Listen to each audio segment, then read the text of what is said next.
Hi there, welcome back to another episode of Know Before You Buy. Today I'm going to review the vacuum cleaner that I um, unboxed for you in the last episode. And I'm going to tell you a very brief review of how I like it, how I like its accessibility, and take it from there. So here we have the base station. You all saw me pull this out of the box, and it is a very standard one, but it's huge. It's very huge. It stands about 2 feet tall, and it's a foot square, and the robot sticks out at the bottom a bit further than that, so it covers about 2 feet by 1 foot on the ground and stands 2 feet tall. We have water bins. We have a clear water bin and a dirty water bin. You have to remember which side is which. I often have to open the lid and look for the floater to figure out which side is which because I forget. Here we have where our dirt bag goes, right down in here. And during the unboxing, I missed a step for everyone. Right over here is a container for floor detergent. This one you can put a detergent in, and it treats it separately from the water, and it will, you can adjust the flow of the detergent. So that covers the unit itself very quickly.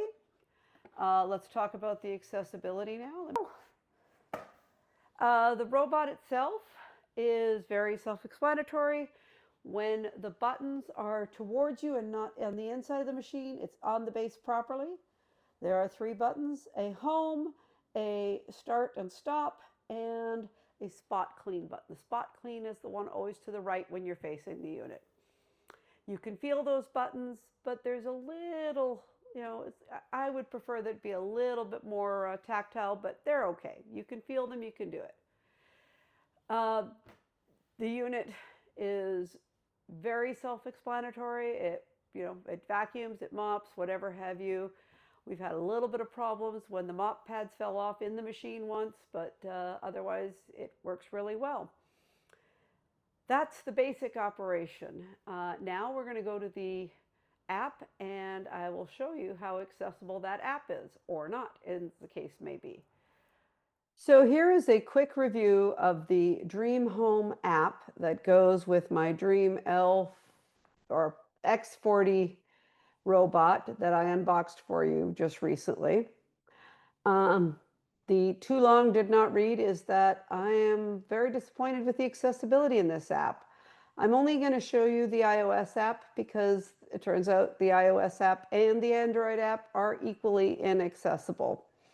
I have tested both, and I will keep using the robot, but I don't like the app at all. So let's get started here with a quick review.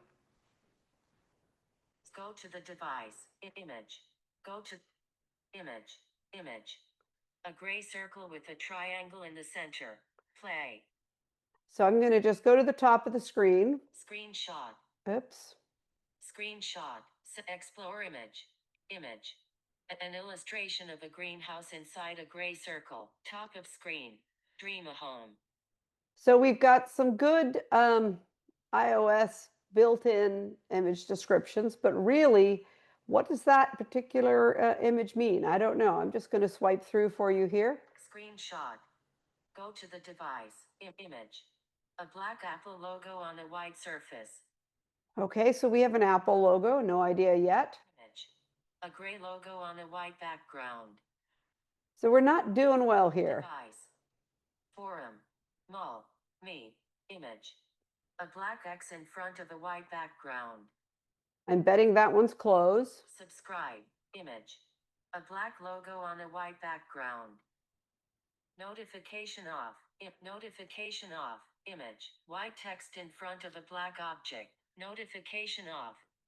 So we've got basically a pretty inaccessible app here. I am going to see if I can get into the actual mapping. Products and promotion. Access A 45 per 431p 819 445%. So I'm giving a 4-finger tap at the top. There we go. 50% back cellular. Nose image. Pull to refresh. Okay, pull to refresh. I have to know that's the top. So I'm going to use 2 fingers, pull down. All right, there we go. That is the name of the robot, Knox. Image. A gray background with nothing on it. Image. A gray background with nothing else on it. So we have a gray background with nothing on it and a gray background with nothing else on it. Interesting. Charging completed. 100%. So we do get our charge. That's good. Image.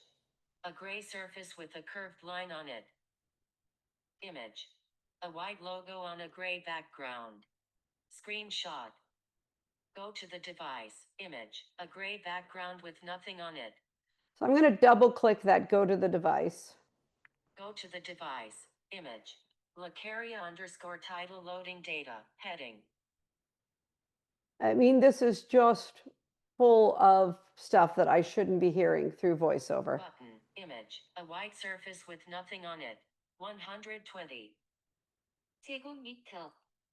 Another foreign language element. 126. Min. 100%. Do notifications. Home _ map _ manger. So just really badly written text when it's there, but it's not really there. Home _ map _ manger. 6. Blue sky. 1. Laundry. Family room. So here's our rooms. That's good. We labeled those, so that's why they're speaking. Home _ video. 5. Bathroom. 2. 4. And what those numbers are we're hearing is the order in which the rooms will be cleaned. I can change that if I want. I'm not going to change that. Dining room. Kitchen. 3. Blue sky. Living room. Custom. Home _ type _ area. So the reason I bothered labeling these rooms, and that has to be done with sighted help, there's no way that could be done by a blind person, is that I like to tell my home speaker, I use an Echo, so I just say, a lady clean kitchen, and it will send the robot to the kitchen. That integration works well, but that's the only accessibility in this app. Home _ type _ auto. Home _ type _ custom. So I can do an automatic clean, I can do the custom. Home _ start _ clean. And I can start it. Home _ station _ task. And I can go to the station, which means I could do things like empty the dirt bin, clean them up, etc. So overall, this gets a fail in the accessibility market. If you do have a Echo or a Google Home, you can use those to control this device. I'm really disappointed at the quality of this app. It is made by the same company that makes the Roborock I showed earlier. The Roborock app over the years has gotten better, not worse. And this app is technically made under the same parent company. They're just a different quality level of manufacturing. But this app does not pass my accessibility. This app is pretty bad. So in conclusion, the app for the Dream vacuum cleaner is terrible. It is not at all accessible to a blind person. However, you don't necessarily need the app if all you want to do is run the vacuum cleaner on demand. If you want to schedule it, you will need assistance from a sighted person. Sorry. And to do the mapping, I haven't found a vacuum cleaner yet that a blind person can use for mapping. I'm really disappointed in this unit because I know it is made by the same parent company that makes Roborock, and their app is actually quite good and can be used fully independently. I am going to keep my unit because it was the cheapest one on the market that had an auto empty bin. But at this point, we are going to move on and, give this unit a fail for accessibility, but it is at least usable. Please click like, leave us any comments, and let us know what you think.